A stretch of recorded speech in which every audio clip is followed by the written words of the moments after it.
அன்பார்ந்த தமிழ் செல்வங்களே, உங்கள் அனைவருக்கும் முதற்கன் என்னுடைய வணக்கம். இப்போது எச்சவியலில் 6 விகாரங்களை பற்றி பார்த்தோம். அதாவது வலித்தல் விகாரம், நெரித்தல் விகாரம்,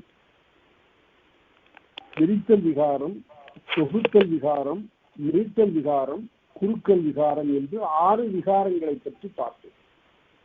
இவை செய்யுளில் நிகழ்வன, அதை மறந்துடக்கூடாது. நாம இவை செய்யுளில் வரக்கூடியன.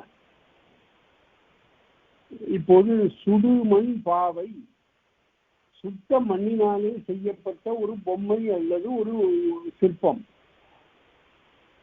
அதை மட்பாவை என்று இருக்க வேண்டியது மண் பாவை என்று வந்தால் அது நம்ம பேச்சு வழக்கில் மண் பாவை என்று வரும். செய்யுள்ள மட்பாவைன்னு இருக்கும். திருத்தமாக எழுதக்கூடிய யாரும், புணர்ச்சி விதிகளை போற்றி எழுதக்கூடிய யாரும் மட்பாவை என்று எழுதுவார்கள். ஆனா வழக்குல சுடுமண் பாவை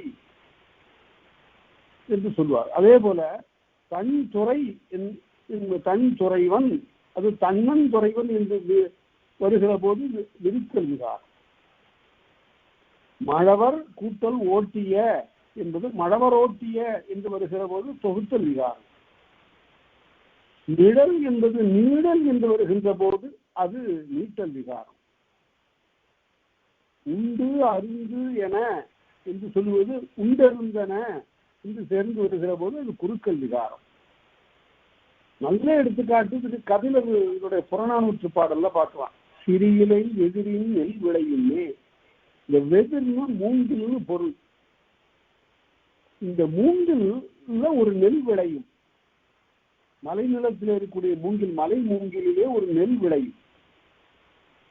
அந்த சிறிய வெதிரின் மூங்கிலினுடைய இலை சிறிதாக இருக்கும். அதை சிறிய இலைன்னு சொன்னா சிறிய விலைன்னு வரணும்.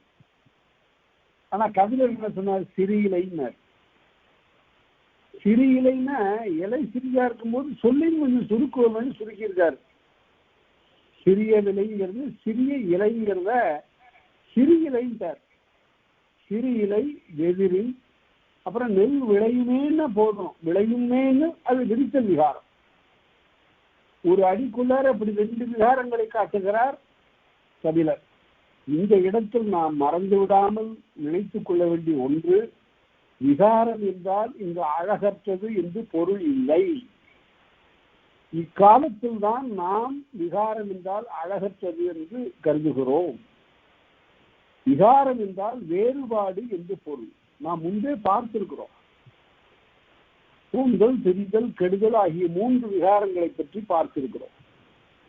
எழுத்து புணர்ச்சியில், சொற்புணர்ச்சியில் இடையில் தோன்றக்கூடிய எழுத்துக்களை பற்றியும், இல்லாமல் போகின்ற எழுத்துக்களை பற்றியும், மாறி வருகின்ற எழுத்துக்களை பற்றியும் சொல்லுகிற போது தோன்றல், தெரிதல், கெடுதல் என்ற 3 விகாரங்கள் கூறப்பட்டன. விகாரம் என்றால் வேறுபாடு. வள்ளல் பெருமான் பேசுகின்ற போது சொல்லுகிற போது சொல்லுவார், அளவரு விகாரம் உற நின்ற எனை, அளவில்லாத வேறுபாடுகள் உற்று நின்ற என்னை உன்னை அறிவித்த குருவே என்பார். இந்த பாடல்கள்லாம் நினைக்கும் போது ரொம்ப எவ்வளவு ஆழமான பாடல்கள். அருளாளர் வருகின்ற தருணம் இது தோழி, 1000 கோடி அணிவிளக்கு ஏற்றிடுக. இந்த பாட்டை நான் நினைத்து ரொம்ப மகிழ்ச்சி அடைவது வழக்கம். அதுல ஒரு செய்தி சொல்றாரு. அதுல அருளாளர் வருகின்ற தருணம் இது தோழி. இந்த காதலை சங்க இலக்கியங்கள்ல காதல் என்பது மிக மிக அருமையாக சொல்லப்பட்டது. அந்த காலத்து மக்களிடையே இருந்த அரிய அன்பின் புணர்ச்சி, அதை காதல் என்று சொல்லுகிறார்கள். அந்த காதல் மிக மிக அருமையாக ஓவியப்பட்டிருக்கிறது சங்க இலக்கியங்கள். அந்த காதல் என்பது என் பக்தி உலகத்தின் உள்ளே புகுந்து என்ன ஆயிற்று என்றால், இறைவனை வழிபாடு செய்யக்கூடிய அன்பனுக்கும் இடையிலே இருக்கக்கூடிய உணர்ச்சியாக அது மாறிற்று. ஆழ்வார்களும் நாயன்மார்களும் இந்த காதல் உணர்ச்சியோடு பாடி இருக்கிறார்கள். தங்களை பெண்ணாகவும் இறைவனை தலைவனாகவும் கொண்டு அவர்கள் பாடினார்.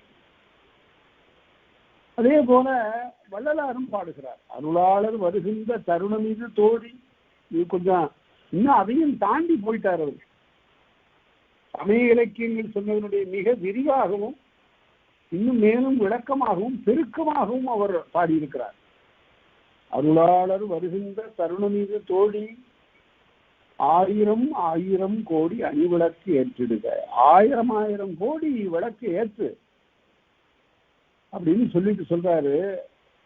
அணிவிளக்கு ஏற்றிடுக, பெருளாய பசுனையே விடுக, மற்ற நெய்யேல் திருமேனிக்கு ஒரு மாசு செய்தாலும் செய்யும். ஆண்டவன் வருகிறான், என்னை தலைவன் ஆயிரம் ஆயிரம் கோடி விளக்கேற்று, விளக்குல வேறு எதையும் ஊத்தாத, நல்ல தெளிந்த பசுமையே ஊற்று, இல்லாட்டா அவருடைய திருமேனிக்கு ஏதாவது மாசு ஏற்படும். எவ்வளவு கவலை பாருங்க இந்த தலைவிக்கு, இந்த தலைவனுடைய உடம்பின் மீது. திருமேனிக்கு ஒரு மாசு செய்தாலும் செய்யும். அது சரி, இதெல்லாம் சரி. அதுக்கப்புறம் ஒரு தமிழர் மரபை சொல்லுகிறார் பாருங்க, இருளேகு காலை விளக்கேற்றுவதோ என்னாதே. அட இருள்தான் இங்கே பொழுது விடுஞ்சிட்டு இருக்கு, ஒளி எங்கு பார்த்தாலும் வந்து கொண்டிருக்கிறது, இப்ப போய் விளக்கேற்றணுமா அப்படின்னு கேட்டா, மங்களமாய் ஏற்றுதலாம் கண்டாய். இது மங்களமாக ஏற்றுவது, இதுதான் நம்முடைய மரபு. நாம் இப்போதும் திருமண விழாக்கள், பகற்காலத்திலே நடக்கின்ற திருமண விழாக்களில் 5 முகம் கொண்ட குத்து விளக்கை ஏற்றுகிறோம். சொற்பொழிவாளர்கள் சொற்பொழிவு நிகழ்த்துகின்ற மேடைகளில், சிறப்பு விழாக்களில், பிற மங்கள நிகழ்ச்சிகளில் எல்லாம், இறப்பு நிகழ்ச்சிகளில் கூட நாம் திருவிளக்கு மங்களமாய் ஏற்றுவதெல்லாம் கண்டீர் என்று கண்டாய் என்றார். அதனால இத்தகைய பாடல்கள் எல்லாம் நம்முடைய மிகப்பெரிய ஒரு பண்பாட்டை விளக்குவன. சரி, இந்த இடத்துல வரக்கூடிய விகாரங்களை பார்ப்போம். விகாரம் என்றால் வேறுபாடு என்று பொருள். முன்பு இருந்த நிலையிலிருந்து மாறுபட்டு இருத்தல் என்பது விகாரம். அதுவரையில் 6 விகாரங்களை பார்த்தோம். அடுத்தபடியாக பொருள்கோள் பார்த்து கொண்டிருக்கிறோம். கோள் என்பது முதல் நிலை திரிந்த தொழிற்பெயர். கொள்ளுதல் என்பது தொழிற்பெயர், அல்லது கொள்ளல் என்பது தொழிற்பெயர். அந்த கொள்ளல் இருக்கக்கூடிய முதல்நிலை அல்லது பகுதி எது என்று கேட்டால் கொள் என்பது. கொள் என்பது பகுதி. அந்த கொள் என்னாச்சு, கோள் என்று நீண்டது. அதுதான் ஏழைப்படும் பாடுங்கிறான் பாருங்க. பாடுங்கிறது முதல்நிலை திரிந்த தொழிற்பெயர். படுதல் என்பது தொழிற்பெயர், பாடு என்பது முதல்நிலை நீண்ட அல்லது திரிந்த தொழிற்பெயர். அதுபோல கோள் என்பது முதல்நிலை திரிந்த தொழிற்பெயர். பொருள்கோள் என்றால் பொருளை கொள்ளுவது. ஒரு பாட்டிலே சொற்கள் இடம் மாறி இருக்கும். அது செய்யுள் இயற்றக்கூடியவன் அழகுபட புனைகின்ற போது சொற்கள் உரைநடையில் வருவது போல ஒரே வரிசையில் அமைய வேண்டும் என்ற கட்டளை இல்லை. சொல்லி சொல்லுவது போல கவிஞர்கள் புதிதாக சட்டத்தை இயற்றுகின்ற உரிமை உடையவர்கள். அவர்களுடைய கோர்ட்டு வேற, அவர்களுடைய வழக்கு வேற, அவர்களுடைய ஆக்கம் வேற, எல்லாமே வேற. அவர்கள் உரிமை படைத்தவர்கள். கம்பர் ஒரு இடத்துல பாடுகிற போது நாராயணன்னாரு. அது யாரு நாராயணன்? நாராயணனே அவர் நாராயணன் செய்யுளுக்கு ஏற்றவாறு திரித்து கொண்டார். உடனே பிற்காலத்தில் வந்த காலமேகத்துக்கு இது ஒரு குற்றமாகப்பட்டது. கம்பர் நாராயணன் என்பதனை நாராயணன் என்று ஓராமல் சொன்ன உறுதியினால் நானும் வாரந்தால் வர்றன்பேன், காரந்தால் கர்றன்பேன். நானும் இப்படி எல்லாம் மாத்தி மாத்தி எழுதணும். அப்படி எல்லாம் இல்லை, பொருளும் தெரியணும். நாராயணன் என்பது நாராயணன் என்பது குறுக்கல் விகாரம். நான் என்ற நெடிலானது நான் என்ற குறிதாக குறுகியது. அதுபோல இப்படிப்பட்ட விகாரங்கள் எல்லாம் சமைத்துக் கொள்ளக்கூடிய உரிமையுடையவர்கள் ஒரு அமைதியை உண்டாக்குகின்ற வகையில் சொற்களை இடம் மாற்றி அமைத்துக் கொள்வார்கள். இதில் இப்ப 4 பொருள்கோளை பற்றி தொல்காப்பியர் சொல்லுகிறார். ஒன்று நிரல் நிறை, இறை வல்லினம். நிரல் நிறை இரண்டாவது சுண்ணம், மூன்றாவது அடிமறி மாற்று, நான்காவது மொழி மாற்று.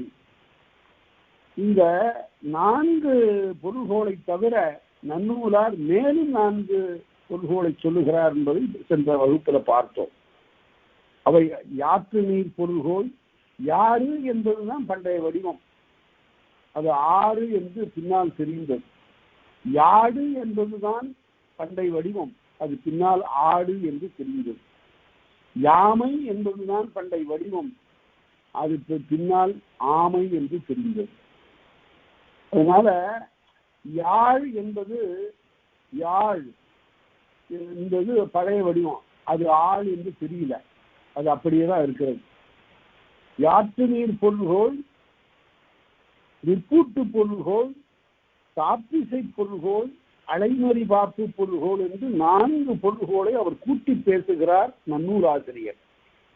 தொல்காப்பியர் 4ற்குள் எல்லாவற்றையும் அடக்கி விடுகிறார். இப்ப அந்த 4க்கும் ஓரளவு விளக்கத்தை சுருக்கமாக இங்கே சொல்லுவேன். இவற்றிலே நிரல் நிறை, சுண்ணம், அடிமறி, மொழிமாற்று அவை 4 என்ப மொழி புணர் இயல்பே. செய்யுளிலே மொழி புணரக்கூடிய சொற்கள் இடமறிந்து அமைக்கப்படக்கூடிய அந்த பொருள்கோள் 4 என்று சொன்னார். அவற்றுள் நிரல் நிறைதானே. அதிலே நிரல் நிறை என்னும் பொருள்கோள் அது என்ன? வினையினும் பெயரினும் இணையத் தோன்றி, வினை சொற்களாலும் பெயர் சொற்களாலும் இடம் மாறி கிடந்து இடம் ஒன்றுக்கொன்று பொருந்துமாறு இணைத்துக் கொள்ளப்படுகின்ற பொருள்களுக்கு பேர் நிரல் நிறை. நிரல் என்றால் வரிசை. நிரலே நிறுத்துதல், ஒரு இடத்திலே கொண்டு வந்து ஊன்ற வைத்தல். நிரல் நிறை வரிசையாக இருப்பவற்றை கொண்டு வந்து பொருத்துதல், அதுதான் நிரல் நிறை பொருள்கோள். இப்படி திருமால் காஞ்சிபுரத்துல 3 தலங்களில் காட்சி தருகிறார். ஆடவர்கள் எவ்வாறு அகன்று ஒழிவார், வழிபாடு செய்ய போகின்றவர்கள் எப்படி அதை விட்டு நீங்குவார்கள். வெஹ்காவும் பாடகமும் ஊரகமும் 3 பெயர்கள் சொல்லப்பட்டன. நன்றாக நினைத்து பாருங்கள். திருவெஹ்கா, பாடகம், ஊரகம் என்று 3 இடங்கள். இந்த 3 இடப்பெயர்களும் எப்படி இருக்கிறார்? இந்த 3 இடத்திலையும் நீடியமால் நெடியமாலாக இருப்பவர், நின்றான் இருந்தான் கிடந்தான். இது எப்படி நிரல் நிறை?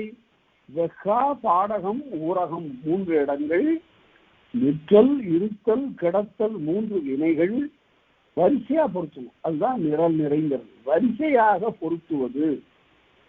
எப்படி? வெஹ்காவில் நின்றான், பாடகத்தில் இருந்தான், ஊரகத்தில் கிடந்தான் என்று அப்படி பார்க்கணும். இருந்தான் இது வந்தோ மங்கார் மதிர்கட்சி மாண்பு என்று சொல்லுங்க. இதுக்கு எடுத்துக்காட்டாக பார்த்தா, கொடி, குவளை, கொட்டை, யுசிப்பு, உங்கன் மேனி அப்படின்னு சொன்னா வரிசையா பாருங்க. கொடி போன்ற இடை, குவளை போன்ற கண், கொட்டை போன்ற சேத்தாங்குட்டை போன்ற மேனி என்று வரிசையாக பொருத்தி பார்த்தால் அது நிரல் நிறை என்று அறியப்படும். அடுத்து இந்த இடம் இந்த மயங்கியும் கிடக்கலாம், மாறியும் கிடக்கலாம் என்பதற்கு ஒரு எடுத்துக்காட்டு. களிரும் கந்தும் போல. களிறு யானை, கந்து என்பது யானையை கட்டியிருக்கிற கட்டுத்தறி. களிரும் கந்தும் போல நளிகடல் கூம்பும் கலனும் தோன்றும். கலம்ங்கிறது கப்பல், யானை மாதிரி இருக்கு கப்பல். அந்த கப்பலுக்கு மேல ஒரு கூம்பு ஒன்று இருக்கு, அது யானையை கட்டுகிற கட்டுத்தறி மாதிரி இருக்கு. இது இடம் மாதிரி இருக்கு. களிரும் கந்தும் போல கலமும் கூம்பும்னு சொல்ல வேண்டியதை கூம்பும் கலனும்னு மாற்றி சொன்னார். இப்படியும் மாற்றி சொல்லலாம். இதுவும் நிரல் நிறைதான் ஆகும். அடுத்தது சுண்ணப்பொருள்கோள். அது என்ன சுண்ணப்பொருள்கோள் என்றால், சுண்ணம்தானே ஒட்டு வழி அறிந்து துணித்தனர் இயற்றல். இங்கதான் ரொம்ப மிகவும் இனிமையான ஒன்று. இந்த சுண்ணப்பொருள்கோள் மட்டும் 2 அடிக்குள்ளார வரக்கூடிய 8 சீர்களில் அடிக்கு 4 சீர், 2 அடியில 8 சீர். இந்த 8 சீருக்குள் இடமறிந்து துண்டித்து பொருத்துதல், அதுதான் சுண்ணம். எப்படி ஈரடிக்குள் வரணும். அதுக்கு எடுத்துக்காட்டாக சுரையாக அம்மி மிதப்ப யானைக்கு நீத்து முயற்கு நிலை என்ப கானக நாடன் சுனை காட்டினாங்க. அடி 3 இருந்தாலும் கூட 2 அடியில தான் நமக்கு இது சுண்ண பொருள்கள் வருகிறது. சுரையாக சுரை குடுக்கை ஆழ்ந்து போக, அந்த சுரை குடுக்கைங்கிறது உள்ளார உட்டுளை உடையது, உள்ளார துளை உடையது. அந்த மேலே இருக்கக்கூடிய கடினமான ஒரு தோல் பகுதி, அதற்கு பிறகு உள்ளார ஒரு சோறு போல் இருக்கக்கூடிய ஒரு பகுதி, அதன் பின்னால ஒரு வெளி, அதுக்கு பேரு சுரைக்காய்னு பேரு. ஏன் சுரைக்காய்னா சுரை இருந்தாலே உட்கூடு என்று பொருள். இப்ப நினைச்சு பாருங்க, தோட்டுக்கு சுரை உண்டு, காதுல போட்டுக்கிற தோட்டுக்கு சுரை கொஞ்சம் ஒடுங்கி போச்சு, அதனால திருகு போய் பொருந்தலைன்னு சொல்றாங்க. அந்த சுரை என்பதிலிருந்து வந்ததுதான் சுருங்கை. சுருங்கை என்றால் சுரங்கம். சுரங்கம்ங்கிற சொல்லுக்கு வேறு தமிழ்ல தான் இருக்கு. அது உள்ளே துளை உடையது, உள்ளே உட்கூடு உடையது, உள்ளே வெளி உடையது என்று பொருள். சுரை ஆட சுரைக்காய் ஆழ்ந்து போக அம்மி மிதப்ப அம்மி மிதக்குது. அம்மி எங்கேயாவது மிதக்குமான்னா இல்ல, மாறி கிடக்க இடம். சுரை மிதப்ப அம்மி ஆழ என்று மாற்றி பொருள். 2 அடிக்குள்ளதான் இது நிகழணும். அப்படி நிகழ்ந்தால்தான் இது சுண்ண பொருள்கோள். இல்லாவிட்டால் அது மாறி இருக்குன்னா, முதலடியிலிருந்து 5வது அடிக்கும் 2வது அடியிலிருந்து 3வது அடிக்கும் அப்படியெல்லாம் மாறி இருந்தால் அதுக்கு பேரு மொழி மாற்று பொருள்கோள் என்று அறிய வேண்டும். இதுதான் வேறுபாடு. சரி, அடுத்தது அடிமறி பொருள்கோள். 4 அடி உள்ள பாட்டுல முதலடி, 2வது அடி, 3வது அடி, 4வது அடியை எப்படி வேணாலும் அடியா மாற்றிக்கலாம். எப்படி என்றால், மாறா காதல் மலை மறைந்தனரே, என்னுடைய காதலன் மலைக்கண்ணே மறைந்து போயினான். ஆறா கற்பனி வரலானாவே, பனி பெய்கிறது. ஏறா மின்தோல் வளை நெகிழுமே, என்னுடைய தோளிலிருந்து வளை நெகிழ்கிறது. ஊராய் தோழி ஆண் வாழுமாறே, எந்த அடியை வேணாலும் எங்க வேணாலும் வச்சுக்கலாம். இதுதான் அடிமறி மாற்று பொருள்கோள். அடிமறி பொருள்கோள். அடிமறி செய்தி அடிநிலை தெரிந்து சீர்நிலை தெரியாது. ரொம்ப மிகவும் இன்றியமையாது. அதுதான் சீர்நிலை மாறாது. ஒரு அடி முழுமையும் அப்படியே வேற இடத்துல கொண்டு போய் வச்சுக்கலாம். 4 அடிக்குள் என்ன மாற்ற வேண்டுமானாலும் அடி அளவிலே செய்து கொள்ளலாம். முதலடி 2வதாக இருக்கலாம், 2வது அடி 4வது அடியாக இருக்கலாம், 4வது அடி முதலடியாக வரலாம். இப்படியெல்லாம் வருவது அடிமறி பொருள்கோள். அடுத்தது என்னுடைய இலக்கண நூலையும் இதை நான் தெளிவுபடுத்தியிருக்கிற அனைவருக்கும் தமிழ் இலக்கணத்திலையும் இந்த பொருள்கோளை பற்றி வருகிறது. சரி, அடுத்தது பொருள் தெரி மருங்கின் ஈற்றடி இருசீர் எருத்துவையின் பிரிவும் தோற்றமும் வரையில் அடிமறியான. இந்த அடிமறி பொருள்கோள்ல ஒரு விதிவிலக்கு. ஈற்றடியினது கடைசி சீர் ஈற்றடிக்கு முந்திய அடியில சென்று பொருந்துதலும் நீக்கப்படாது. அதுக்கு எடுத்துக்காட்டு என்னன்னா, சூரல் பந்திய சிறுகான்யாரை, இது யாப்பருங்கல காரிகரை எடுத்துக்காட்டு செய்யுளாக வருகிறது. சூரல் பந்திய சிறுகான் யாரே, சூரர மகளிர் ஆரணங்கினரே, யாரலையனினே யானென்றுவரே, சாரல் நாட நீ வரலாறே. அஞ்சுவரேங்கிற சொல்லு கடைசி அடியில் இருக்கணும். அது 3வது அடியில போச்சு. ஈற்றயல் அடி, அதுக்கு எருத்தடின்னு பேரு. கடைசி அடிக்கு முந்தைய அடிக்கு பேரு ஈற்று அயல் அடி, எருத்தடி என்றும் சொல்லப்படும். கடைசி அடியில வர வேண்டிய சொல் எருத்தடி அல்லது ஈற்றயல் அடியில இடம்பெறக்கூடும் அடிமறி மாற்றல. இதுவும் ஒரு செய்தி என்று ஒரு விதிவிலக்காக அதனை எடுத்து கொடுத்தார். அது இந்த எடுத்துக்காட்டை இடம்பொருள் நடிகை எடுத்து காட்டியிருக்கிறார். அடுத்து மொழி மாற்று பொருள்கோள். இந்த மொழி மாற்று பொருள்கோளை நன்னூலாசிரியர் கொண்டு ஊட்டு பொருள்கோள்னார். அதாவது முறை மாறி கிடக்கும் ஒரு 4 அடி பாட்டுல எங்கு வேண்டுமானாலும் மாறி இருக்கலாம். அதை இடமறிந்து பொருளறிந்து நாம் பொருத்தி காண வேண்டும். எப்படின்னு பார்ப்போம். இப்போ மொழி மாற்று பொருள்கோள் என்பதற்கு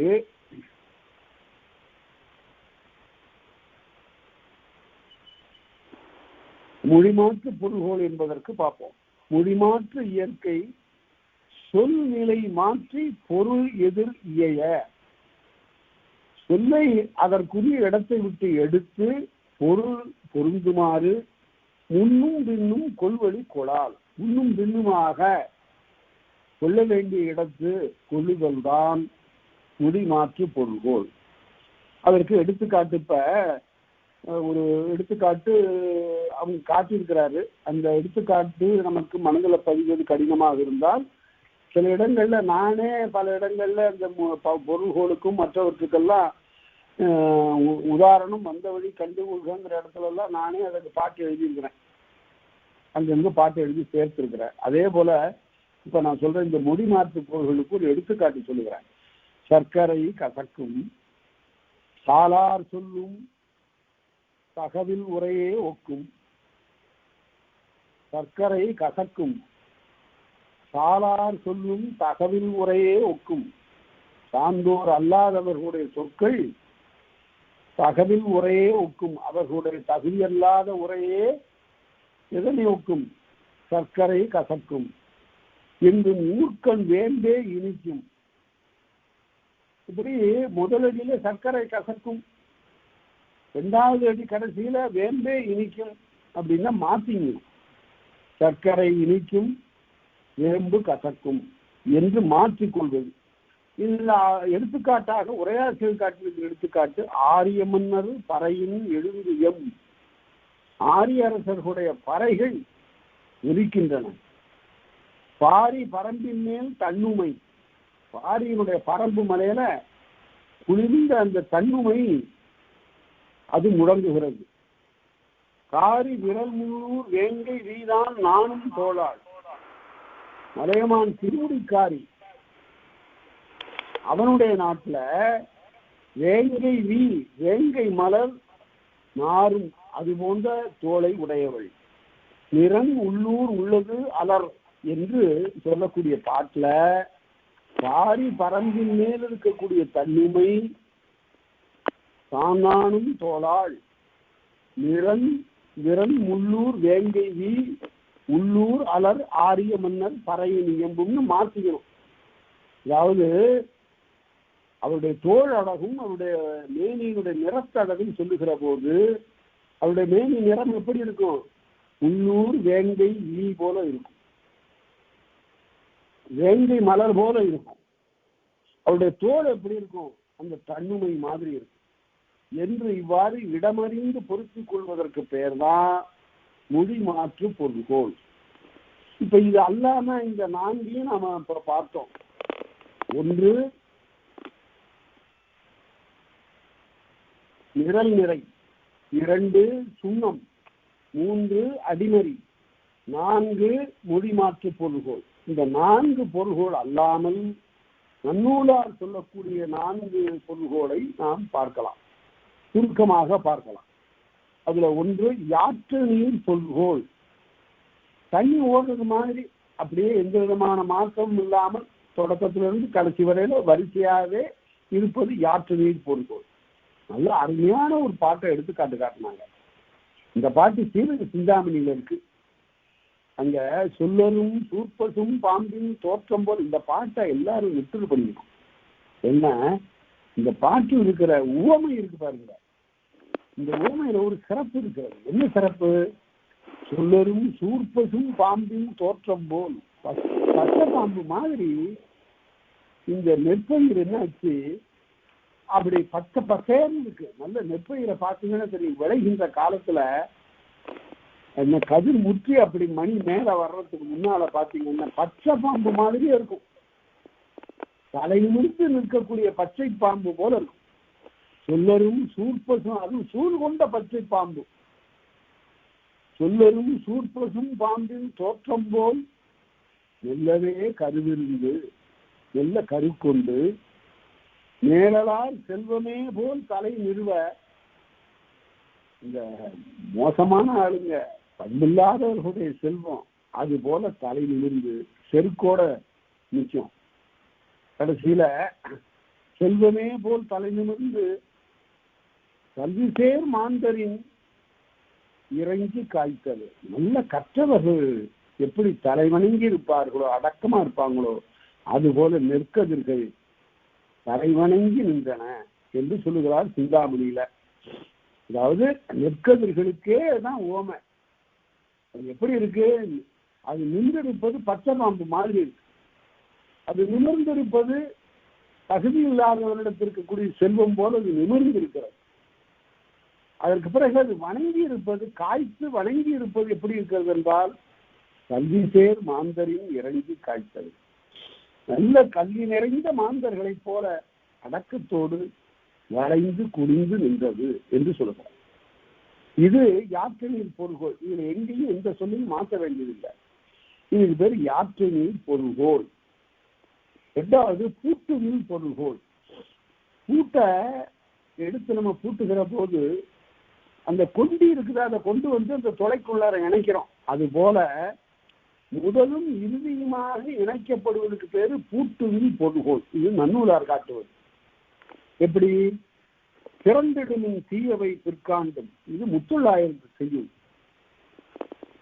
கதவை தர உள்ள இருக்கிற பெண் இருக்கிறாள, இந்த பேதை பருவத்து பெண் வீதியிலே உலா வருகின்ற தன்னுடைய காதலனை காண வேண்டும் என்று துடிப்போடு இருக்கிறாள். இப்ப போய் கதவை அடைச்சு வச்சா பாவம் இல்லையா? பிறந்திடமின் தீயவை, தீயவை பிற்காண்டும், வரக்கூடிய தீமையெல்லாம் பின்னாடி பார்த்துக்கலாம். மாதர் இறந்தபடியின் பெரிதாம் ஏதம், பெண் இறந்து போய்விட்டா பெரிய குற்றமாகிவிடும். உறந்தையர்கோன் உறையூரினுடைய அரசன் தன்னார மார்பின் தமிழர் பெருமானை தன்னார காண கதவு. கதவுன்னு முடியுது. மேல முதற் சொல் என்ன? திறந்திடும். இந்த திறந்திடுங்கிற முதற் சொல் கடைசி சொல்லாகிய கதவுங்கிறது பொருந்துது.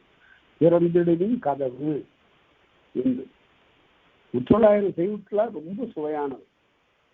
இந்த ரெண்டு தொடர், இந்த தொடர் எங்கேயுமே வரல, முத்தொள்ளாயிரத்துக்கு தான் வந்திருக்கு. என்ன தொடர் என்றால், எங்க அம்மா இருக்கிறாள, என்னுடைய காதலை ஏற்கவே மறுக்கிறாள், என்னுடைய காதலை காணுவதே கூடாது என்று தடுக்கிறாள், வீட்டு கதவை சாத்தி வச்சிடறா. என்ன கொடுமை இது! இதை பிறக்கும் போதே வயசானவளா பிறந்திருப்பாளோ அப்படின்னா, இளையளாய் மூத்திலழு கொல்லோ, அதுதான் தொடர். இதை இளையவளாக இருந்து மூத்தவளாக மாறியது போல தெரியல. இதை பிறக்கும் போதே ஒரு 50 வயதுக்காரியா பிறந்திருப்பா போல. அதனால்தான் என்னுடைய உணர்ச்சி தெரியல என்று முத்தொள்ளாயிரத்துல ஒரு தலைவி பேசுகிறார். இன்னொரு பாட்டுல தலைவன் வீதியிலே யானை மீது உலா வருகிறான்.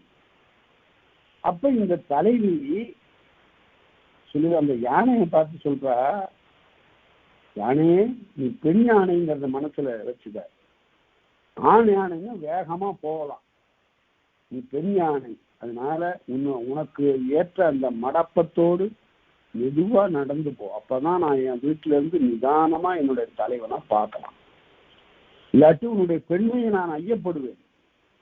இது ஒரு பாட்டு. இன்னொரு பாட்டு என்னவென்றால், அங்கிருந்து ஓடி வருகிறார் தலைவி, தாய் கதவை சாத்திடுறார். இருந்தாலும் தலைவி என்ன பண்ணுகிறா, இந்த கதவுல ஒரு துளை இருக்கு, அந்த துளை வழியாக பார்க்கிறாள். அப்பதான் இந்த கதவு செய்த தச்சன் வாழ்கிறான்.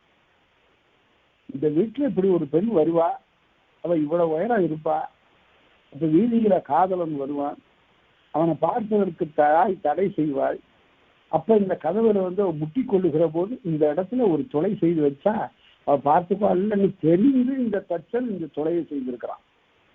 அதனால இந்த தச்சன் வாழ்கன்னா என்னென்ன கற்பனைக்கு, என்ன அழகான கற்பனை!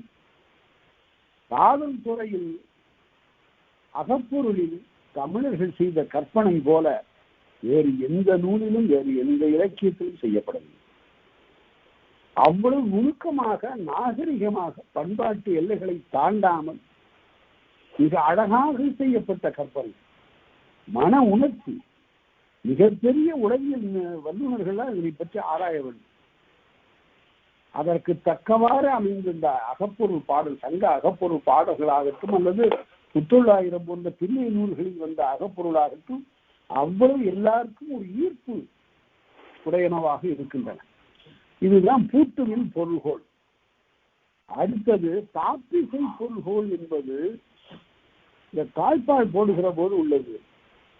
பாம்பு காப்பு உண்ணாமை உள்ளது உயிர்நிலை ஊனுண்ண அண்ணாக்கள் செய்யாது அலறு என்பது திருக்குறள். இந்த உயிர்நிலைங்கிற சொல்லு நடுவில் இருக்கு. அத முதல் சொல்ல ஆக்கிட்டா உயிர்நிலை உண்ணாமை உள்ளது. அடுத்ததுல உயிர்நிலை ஊனுண்ண அண்ணாத்தம் செய்யாது அலறு என்று 2 இடத்துலையும் அவ்வாறு சேர்த்து கொள்ள வேண்டும். அதற்கு பெயர் தாப்பிசை பொருள்கோள் என்றார்.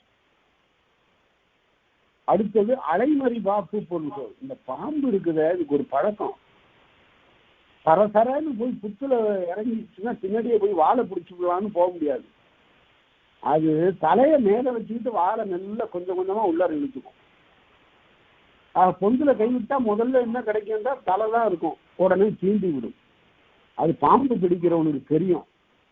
அவன் பொந்துல கைவிடுகிற போது என்ன செய்வான் என்றால் அந்த தலையை எண்ணிக்கொண்டே அந்த கழுத்தை பிடிக்கிறது மாதிரி அவன் கையை விடுவான். அதனால அது மாதிரி இருக்கிறது அலைமறி பாப்பு பொருள்கள். என்ன இருக்கும், ஒரு பாட்டுல நடுவுல முன்னாடி தலைப்பகுதி இருக்கும். தாழ்ந்த உள்ள உணர்வினராய் தாழ்வுடைந்து தண்டுன்றி தளர்வார்தாமும் சூழ்ந்த வினையாக்கை சுட விழிந்து நாற்கதியார் சுழல்வார்தாமும் ஊர்ந்த பிணிமெலிய முன் செய்த வினையென்றே உண்ணுவார்தாமும் வாழ்ந்த பொழுதினே வானெய்த நெறிமுன்னு முயலாதாரே. அதாவது சரியான நெறியை எண்ணி வாழாதவர்களே இவ்வாறு துன்பம் அடைவார்கள் என்று சொல்லுகிறார். அதனால இந்த இடத்துல கடைசி அடியை கொண்டு முன்னால வச்சு பார்க்கணும். அதுதான் அலைமறி பாப்பு பொருள்கோள். இவ்வாறு 4 பொருள்கோளை அவர் கூட மிகுதியாக சொல்லுகிறார் நன்னூல் ஆசிரியர். தொல்காப்பியர் 4 பொருள்கோள் மட்டும் சொல்லுகிறார். அதை பார்த்தோம். அடுத்தது தொகைச்சொல் வகைச்சொல். இந்த சொல்லுல இப்ப பொருள்கோளாக வரக்கூடிய செய்யுள்ள இருக்கக்கூடிய எல்லா சொற்களையும் பிரித்து பார்க்கலாம். ஒரு தொகையாக இருக்கக்கூடிய சொற்களை எல்லாம் பிரித்து பார்க்கலாம். சில சொற்களை பிரிக்க முடியாது. அதைத்தான் சொல்றார் தொகைச்சொல் வகைச்சொல் என்று.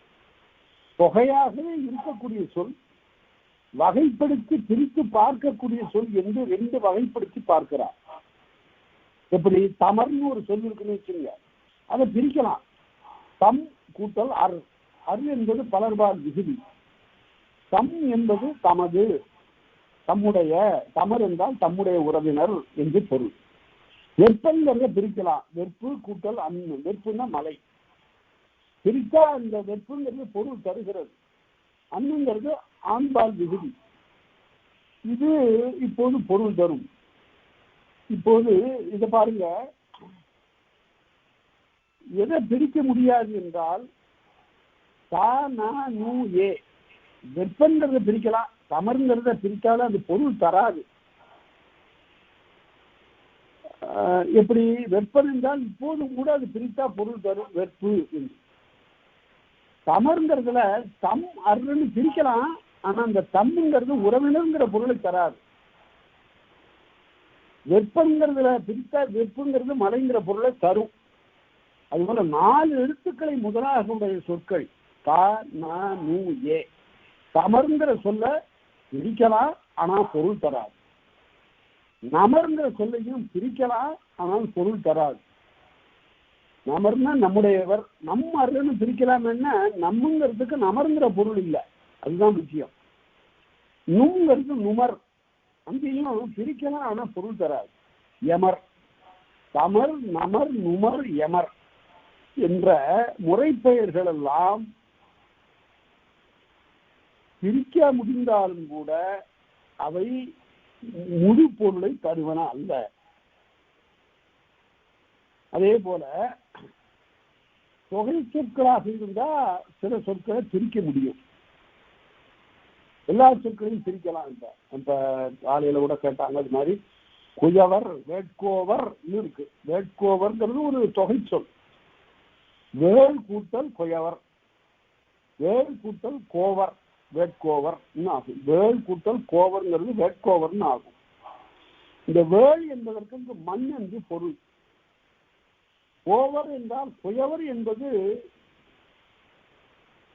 இரண்டு குறி சேர்ந்து நெடிலாச்சு, குயவர் கோவர்னு ஆச்சு, வேட்கோவர். அதாவது மண்ணை குழைப்பவர், குயவர்னா குழைப்பவர்னு பொருள். குழைத்தல் குயவு, மண்ணை குழைப்பவர்னு பொருள் வேட்கோவர். அவ்வாறு வருவது அதான் சொல்ல பிரிக்கலாம், அது தொகை சொல், அது பிரிக்கலாம். அப்படி பிரித்தால் ரெண்டு சொற்களுக்கும் பொருள் இருக்கு. இங்க தமன் நமர் இவற்றெல்லாம் ஈவு, அது பால் காட்டும், அது தவிர வேற பொருள் இல்லை. தமர் என்பதில் தம்முடையவர் உறவினர் என்பதை பிரித்து விட்டால், தம் அர் என்று பிரித்தால் அந்த இரண்டு சொற்களும் தனித்தனியே தம்முடையவர் என்ற பொருளை தராது. அதை நினைவில் வைத்துக் கொள். அடுத்தது தொகை போல அடுக்கி வருவன. தொகை சொற்களை போல அடுக்கி வரக்கூடிய ஒரே சொல் அடுக்கி வருவது. இசை, அது இசைநிறை, அசைநிலை, பொருளோடு புணர்தல் மூன்று வகையாக வரும். இசைநிறை, அசைநிலை, பொருளோடு புணர்தல், இவை மூன்றும் தொகை போல அடுக்கி வருகின்ற சொற்கள். இப்ப ஏங்கிற சொல்லு பாருங்க, ஓர் எழுத்து ஒரு மொழிங்கிறத மறந்துடக்கூடாது. இது எழுத்து ஒரு எழுத்து இல்லை, ஓர் எழுத்து ஒரு மொழி. ஏங்கிறதுக்கு பல பொருள் இருக்கு. ஏன்னா அம்பு என்று பொருள், அம்பரா துணி என்று ஒரு பொருள். ஏ ஏ ஏ அம்பல் மொழிந்தனள், அடடே அப்படின்னு சொல்றது மாதிரி இவள் அம்பல் மொழிந்தனள், காதலை வெளிப்படுத்தக்கூடிய அந்த செய்தியை கூறினாள். இது இசை நிறை. ஏன்னு அப்படி பாடுவது போல இருப்பதனால இசை நிறை.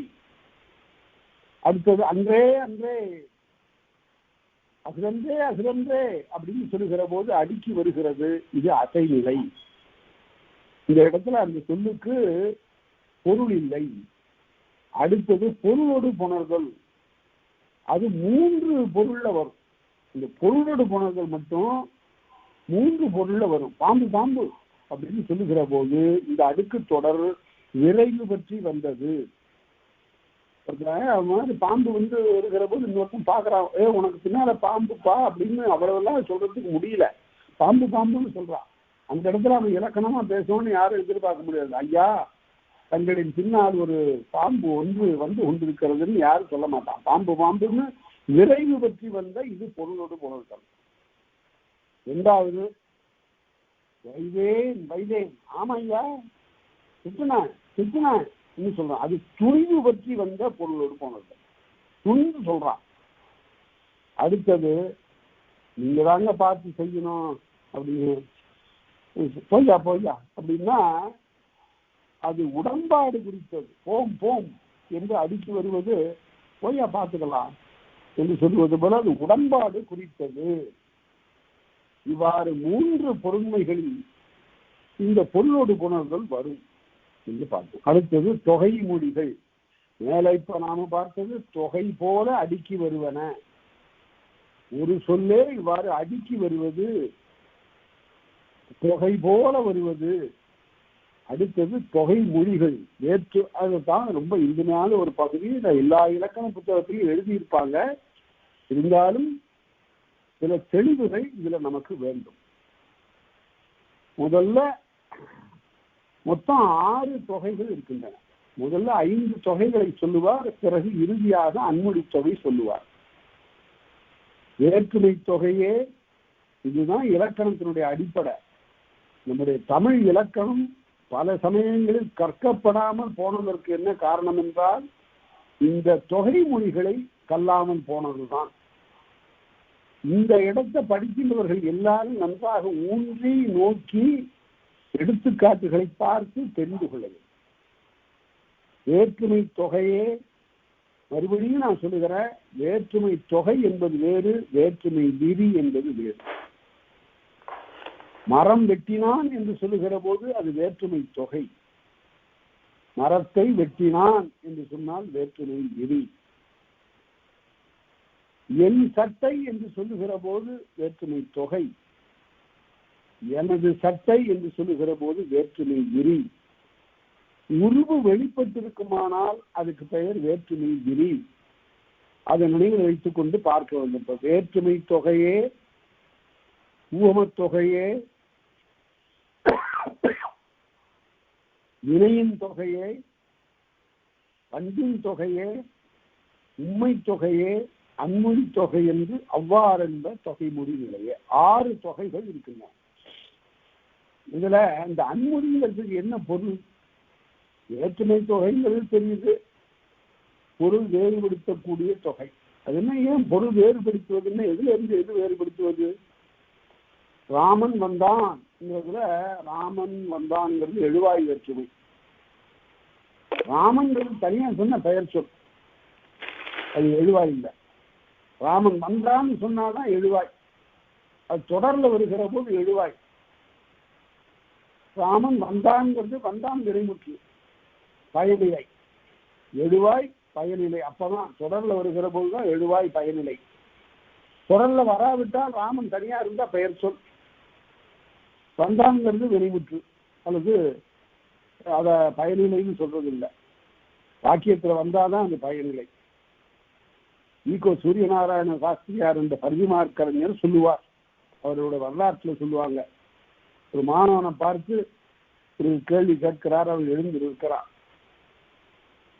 உன்னால் செயற்படு பொருள் ஒன்றும் இல்லை, உன்னால் பயனிலை ஆகவே உட்கார்கிறார். பயனிலை உட்கார்கிறார். அதாவது செயற்படு பொருள் பயனிலை பற்றி அந்த இலக்கணம் தான் சொல்லிட்டு இருக்காரு. அந்த இடத்துல அவ்வாறு பயனிலை நீ உட்கார்னார் என்று பொருள்ல அவ்வாறு சொல்லுகிற போது வேற்றுமை தொகையே, ஓமத் தொகையே, வினையின் தொகையே, பண்பின் தொகை. வேற்றுமை தொகை என்பது பொருள் வேறுபாடு செய்வது. என்ன எழுவாய் வேற்றுமையில என்ன பொருள் வேறுபாடு செய்தது என்றால், பெயர் சொல்லாக இருந்ததனை எழுவாயாக வேறுபடுத்தியது. பெயர் சொல்லாக இருந்ததனை ஒன்றாக நீங்க நினைத்து பாருங்க. ராமன்கிறது தனியா சொன்னா பெயர் சொல், ராமன் வந்தான்னு சொன்னா எழுவாய். ஆகவே பெயர் சொல்லை எழுவாயாக வேறுபடுத்தியது எழுவாய் வேற்றுமை. ராமனை கண்டேன் என்று சொல்லுகிற போது எழுவாய் வேற்றுமையினை இரண்டாம் வேற்றுமையாக செயற்படுபொருள் வேற்றுமையாக மாற்றியது. அது வேறுபாடு படுத்தியதுனால அது இரண்டாம் வேற்றுமை. அதிலிருந்து மூன்றாம் வேற்றுமை, நான்காம் வேற்றுமை. ஒவ்வொரு வேற்றுமையும் இன்னொரு வேற்றுமையிலிருந்து வேறுபடும். வேறுபாடு செய்வதுதான் வேற்றுமை என்று தெரிந்து கொள்ள வேண்டும். உருவு வெளிப்பட்டிருந்தால் வேற்றுமை விரி என்று அறிந்து கொள்ள வேண்டும். இப்ப வேற்றுமை தொகையை பார்ப்போம். அதுக்குள்ள இலக்கணத்தை முதல் தொகை வேற்றுமை தொகை தான். என்ன சொல்லுகிறது? வேற்றுமை தொகையே வேற்றுமை இயல. வேற்றுமை உருவு தொடர்பொருள் உணர்த்தியாங்கு உணர்த்தும். எப்படி வேற்றுமை பொருளை உணர்த்துகிறதோ அந்த பொருளை, அந்த இயல்பை இந்த வேற்றுமை தொகை உடையது. எப்படி என்றால், அதுக்கு எடுத்துக்காட்டு பழைய எடுத்துக்காட்டு, பழைய காலத்துல இருந்து காட்ட, நிலம் கடந்தான், நிலத்தை கடந்தான், ஐகாரம் தொக்கு இருக்கிறது, அதனால வேற்றுமை இரண்டாம் வேற்றுமை தொகை. இதுல உரையாசிரியர்கள் தாய் மூவர்னு காட்டினாங்க. அது என்ன தாய் மூவர் என்றால் அது வேற்றுமை தொகை தான். எப்படி வேற்றுமை தொகையாகும்? அது விளக்கம் சொன்னவர் ஒருத்தர் எழுதியிருக்கிறார், இல்லாட்டி நமக்கு புலப்படாது. தாயோடு மூவர், அது மூன்றாம் வேற்றுமை தொகைன்னு காட்டினோம். இப்ப வேற்றுமை தொகையை வேற்றுமை இயல. கரை கட்டினான், கரையை கட்டினான். கரிகாலன் கரை கட்டினான், கரையை கட்டினான். அது இரண்டாம் வேற்றுமை தொகை. பொற்குடம், பொன்னால் ஆகிய குடம், மூன்றாம் வேற்றுமை உருவும் பயனும் உடன் தக்கத்தம். அதுதான் அங்கதான் கொஞ்சம் வேறுபாடு. ஒரு வேற்றுமை உருவு மட்டும் போதல, இன்னும் வேற ஏதாவது ஒரு சொல்ல கொண்டு வந்து போட்டாதான் நமக்கு பொருள் வருகிறது. பொன்னால் குடம்னா வரல, பொன்னால் ஆகிய குடம். இந்த இதுதான் உடன் தொக்க, உருவும் பயனும் உடன் தொக்க தொகை. பொற்குடம், பொன்னால் ஆகிய குடம். கரும்பு வேலி, கரும்புக்கு வேலி. கருவூர் கிழக்கு, கருவூருக்கு கிழக்கு, நான்காம் வேற்றுமை தொகை. சாத்தன் புத்தகம், சாத்தனது புத்தகம், ஆறாம் வேற்றுமை தொகை. மன்ற பெண்ணை, மன்றத்தின் கண் உள்ள பெண்ணை, ஏழாம் வேற்றுமை உருவும் பயனும் உடன் தொக்க தொகை. மதுரை சொக்கநாதர் கோயில், மதுரை கண் உள்ள சொக்கநாதர் கோயில், ஏழாம் வேற்றுமை உருவும் பயனும் உடன் தொக்க தொகை. இவ்வாறு வேற்றுமை தொகை, உருவும் பயனும் உடன் தொக்க தொகை என்று வருவன எல்லாம் வேற்றுமை தொகைகள். எத்தனை வேற்றுமை தொகை இருக்கிறது என்றால், முதலாம் வேற்றுமை இயல்பான வேற்றுமை, அதில் எந்த விதமான உருவும் மறைந்து இருக்கல. ராமன் வந்தான், ரொம்ப கூர்ந்து பார்க்கும்போது ராமனானவன் வந்தான் என்று சில பேர் சொல்லுவார்கள். அதில் வேற்றுமொழி அடிப்படையில் தருகிற ஒரு விளக்கம்.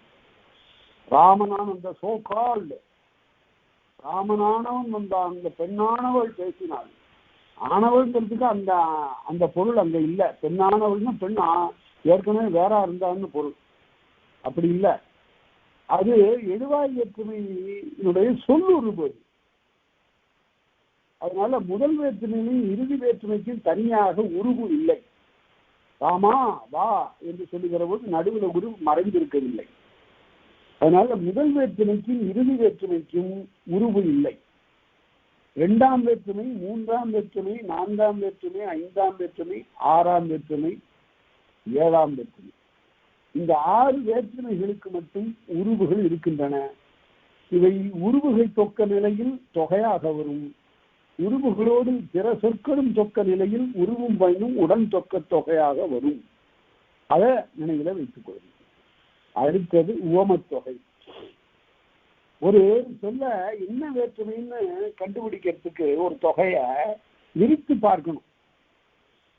அப்படி விரித்து பார்க்கும்போது தெரியும். என் தம்பிங்கிறத எனக்கு தம்பின்னு சொல்றதா எனது தம்பின்னு சொல்றதான்னு ஒரு சிக்கல். உடைமை பொருள் 6ஆம் வேற்றுமையில சொல்ல வேண்டியதுதான், எனது தம்பின்னு தான் சொல்லணும். ஆனால் தம்பி உயர்தனையாக இருப்பதனால அவ்வாறு சொல்ல வேண்டாம் என்பது ஆண்டோர் கருத்து. அந்த இடத்துல கூ 4ஆம் வேற்றுமை உருவு போடலாம். அகிரணைக்கு 6ஆம் வேற்றுமை ஒதுக்கிட்டு உயர்தனைக்கு 4ஆம் வேற்றுமை போயிட்டாங்க. எனக்கு தம்பி, எனது சட்டை, இந்த வேறுபாட்டை தெரிந்து கொள்ள வேண்டும்.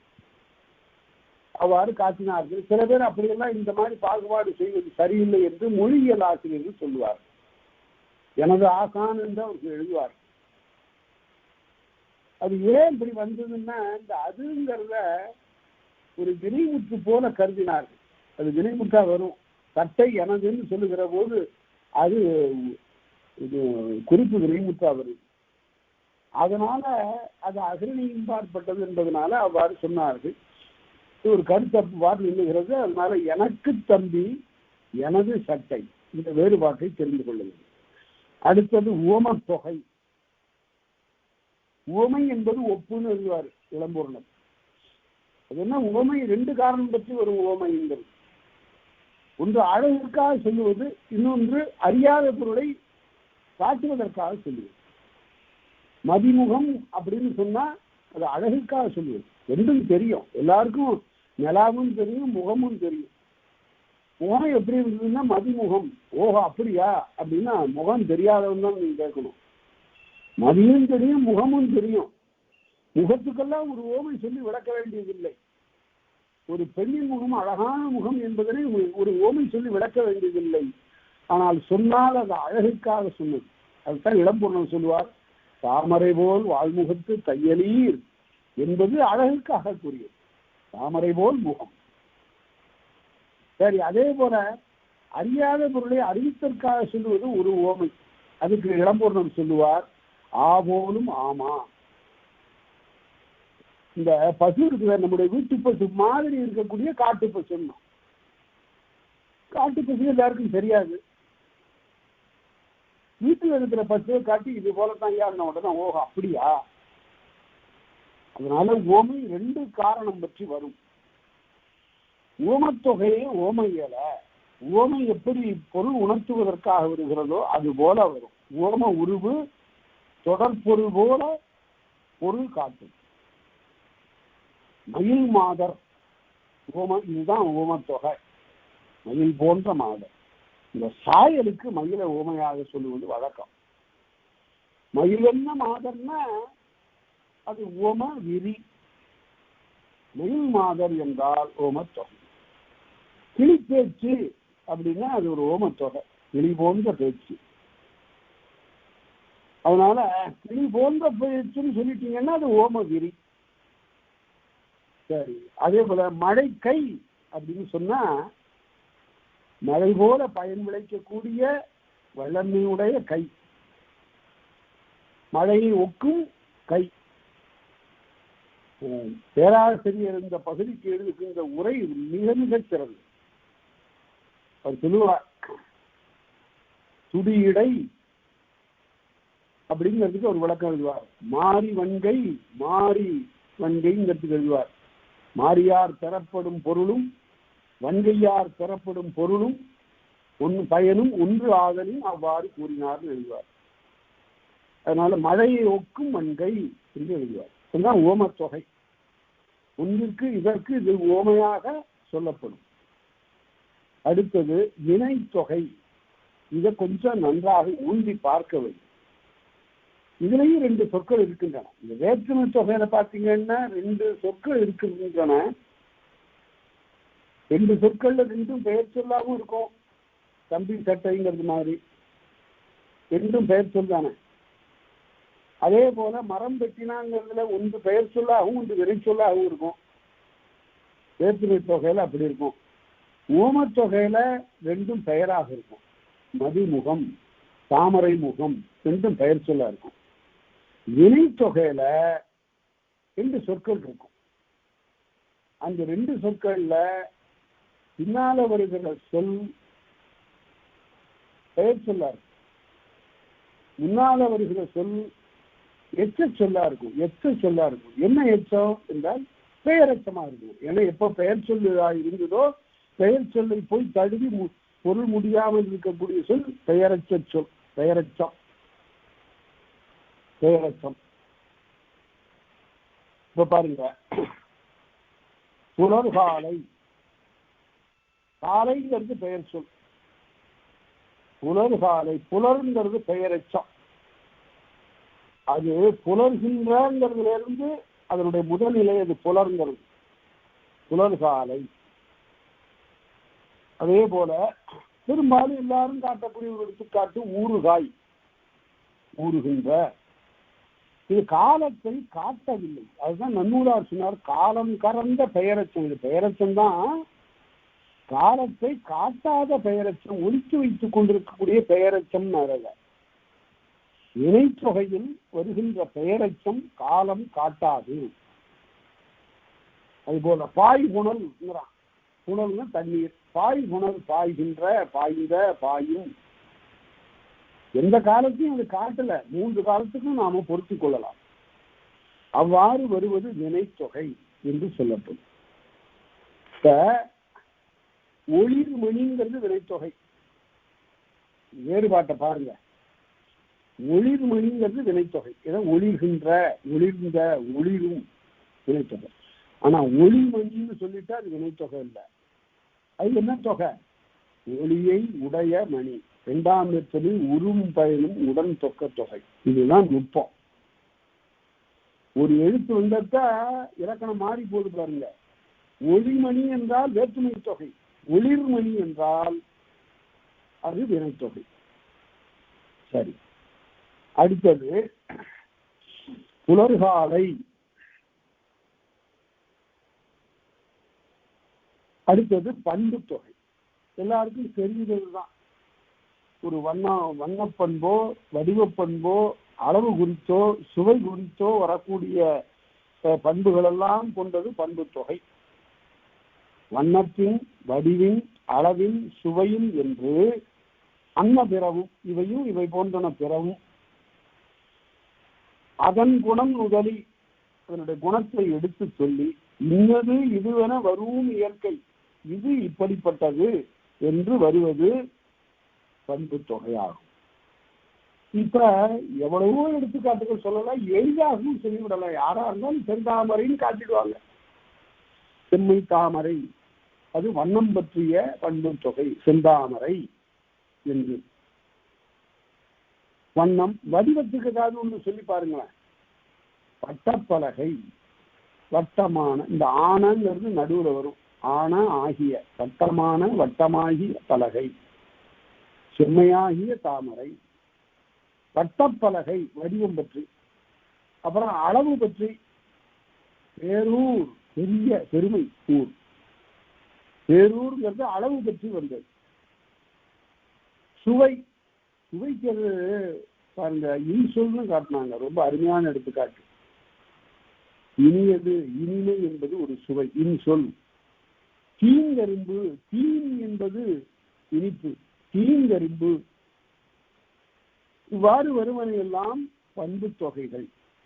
கருங்குதிரை, கருமை குதிரை, நிறம் பற்றி வந்தது. ஒரு குடி, அது எண் பற்றி வந்தது, அதுவும் அளவு பற்றி வந்தது. இவ்வாறு வருவன எல்லாம் பண்பு தொகைகள். அடுத்தது உண்மை தொகை. இப்ப பண்பு தொகையில வினைத்தொகையில பார்த்தோம், ஒரு பெயரச்சம் அப்புறம் ஒரு பெயர் சொல். முதல்ல இருந்து பாருங்க, வேற்றுமை தொகையில ஒரு பெயர், ரெண்டு பெயர் சொற்கள் அல்லது ஒரு பெயர் சொல் ஒரு வினைச்சொல். ஓமத்தொகையில இரண்டும் பெயர் சொற்கள். வினைத்தொகையில ஒன்று பெயரச்சம், இன்னொன்று பெயர் சொல். பண்பு தொகையில பார்க்கும்போது கருங்குதிரை, கட்டப்பலகை எல்லாம் இரண்டும் பெயர் சொற்களாக தான் இருக்கும். கருமைங்கிறது பண்பு பெயர். அதனால இரண்டு பெயர் சொற்கள் வருவது பண்பு தொகை. அடுத்தது உண்மை தொகையும் இரண்டு பெயர் சொற்கள் தான் இங்கேயும் வருகிறது. ஆனால் இங்கு வண்ணம் வடிவம் அளவு சுவை அவற்றையெல்லாம் காட்டுவதாக இல்லை. இருபெயர் பல்பெயர் ரெண்டு பேர் சேர்ந்து வந்தால் அது உண்மை தொகை. ரெண்டு பேர் இல்லை, மூணு பேர் நாலு பேர் சேர்ந்து வந்தாலும், பெயர்கள் சேர்ந்து வந்தாலும் அதுவும் உண்மை தொகை தான். அளவின் பெயரை, ஒரு அளவை குறித்த பெயரும் உண்மை தொகை. அளவு பெயர்னா அதுல ரெண்டு வரணும், ரெண்டு வந்தாதான் அது உண்மை தொகை. எண்ணியர் பெயரை, எண்களை குறித்த பெயர்கள், நிறை குறித்த பெயர்கள். எண்ணின் பெயர், எண்ணியர் பெயர் வேறு, எண்ணின் பெயர் வேறு. வேறுபாடு எடுத்துக்காட்டுல பார்த்து சொல்றேன் உங்களுக்கு. 6 வகையாக வரும் இந்த உண்மை தொகை. 6 வகையாக வரும், ஒவ்வொன்றா பார்ப்போம். இருபெயர் அப்படிங்கிறதுக்கு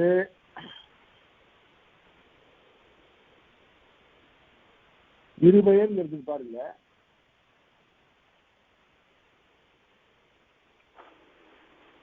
கபிலர் பரணர், கபில பரணர், இது உண்மை தொகை. இரவு பகல் உண்மை தொகை. நம்ம காலம்பரை எழுதித்தோன்னா உண்மை தொகையில தான் பார்க்கணும். இட்லி சட்னி அதுவும் உண்மை தொகை தான். அடுத்தது பல்பெயர், பல பெயர்கள் வரலாம். சேர சோழ பாண்டியர். புலி வில் கெண்டை, புலி வில் மீன், அதுவும் உண்மை தொகை தான்.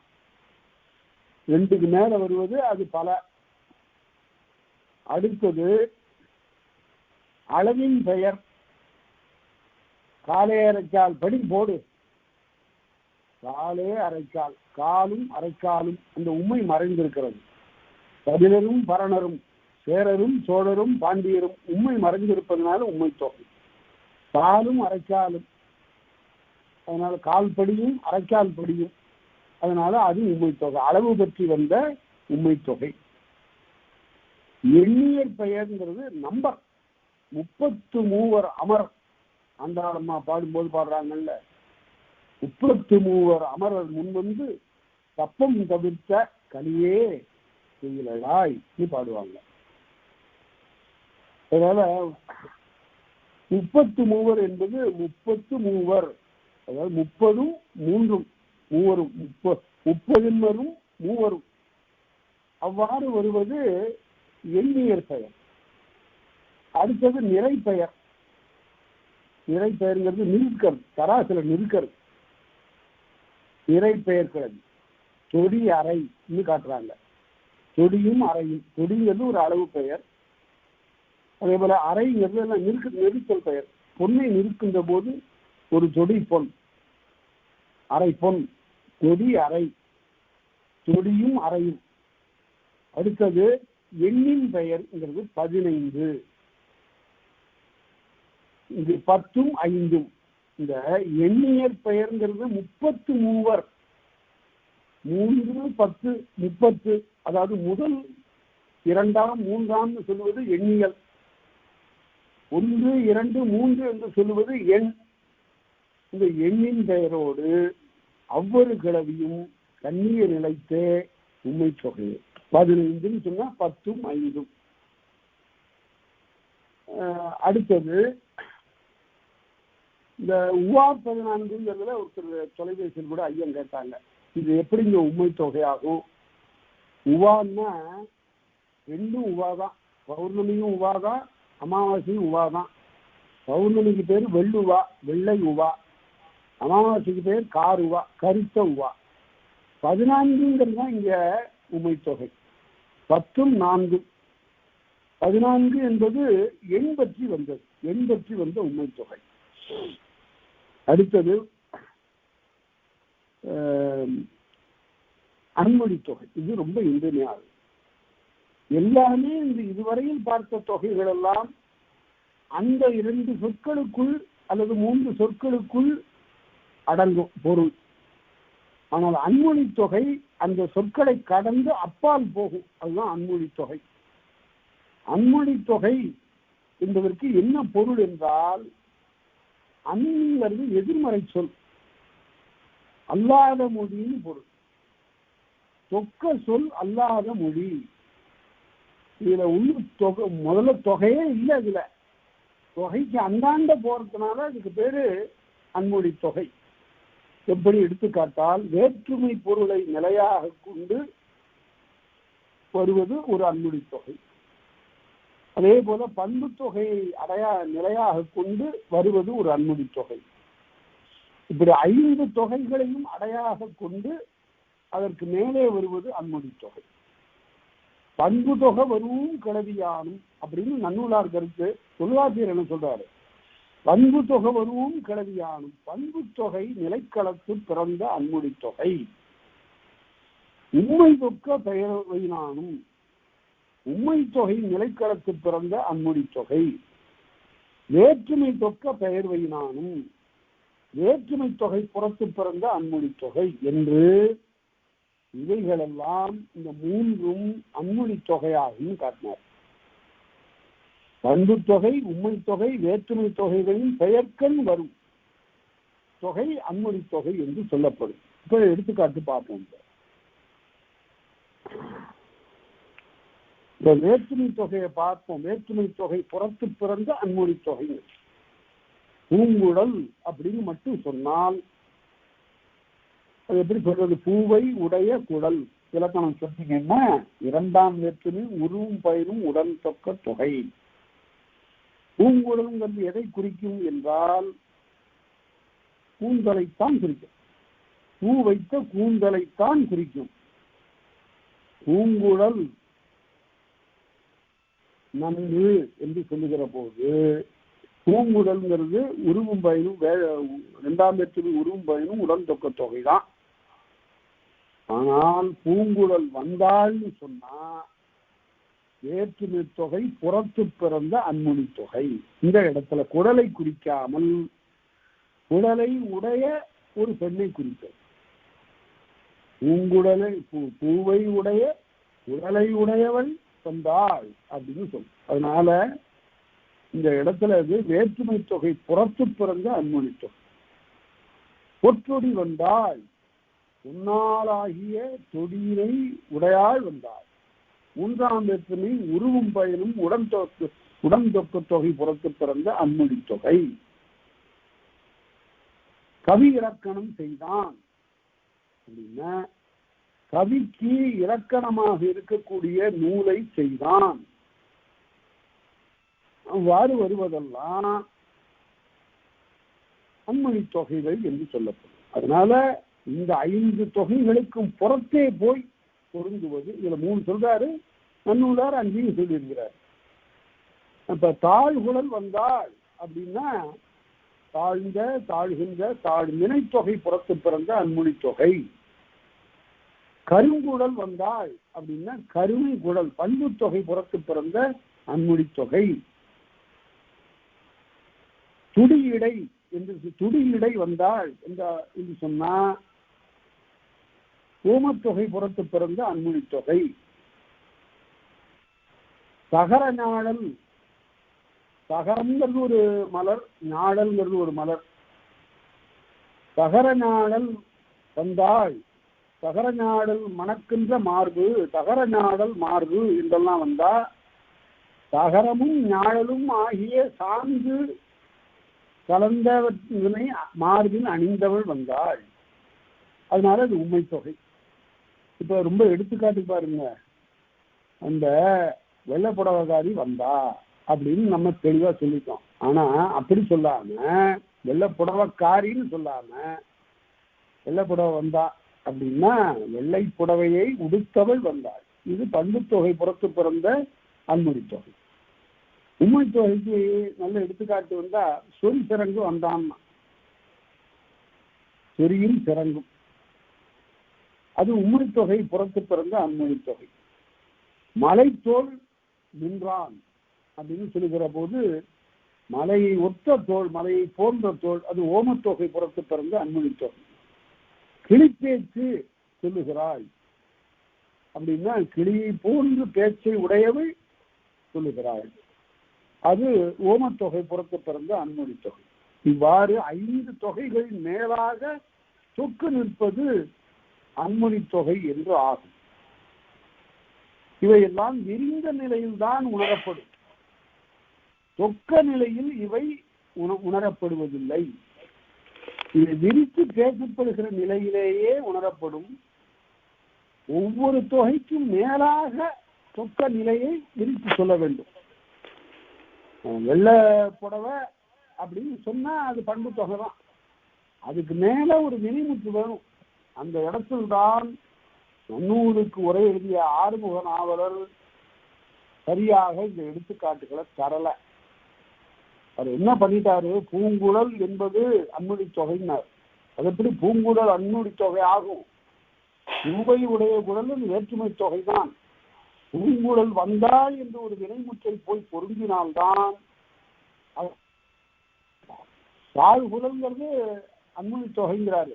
ஆகாது. தாழ்குழல் வந்தால், தாழ்குழல் பேசினாள் என்று வந்தாதான் அது அன்மொழி தொகை.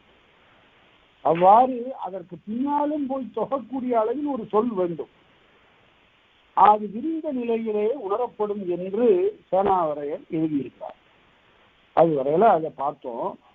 அதனால இந்த தொகை இலக்கணம் மிக மிக இன்றியமையானது. 418 வரையில.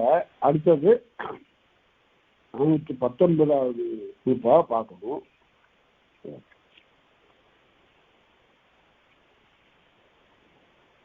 இந்த தொகை மொழிகள் வருகிற போது எந்த இடத்துல பொருள் சிறந்து நிற்கும்? ஒரு அடைச்சொல்லா இருக்கும், இன்னொன்று தலைச்சொல்லா இருக்கும்.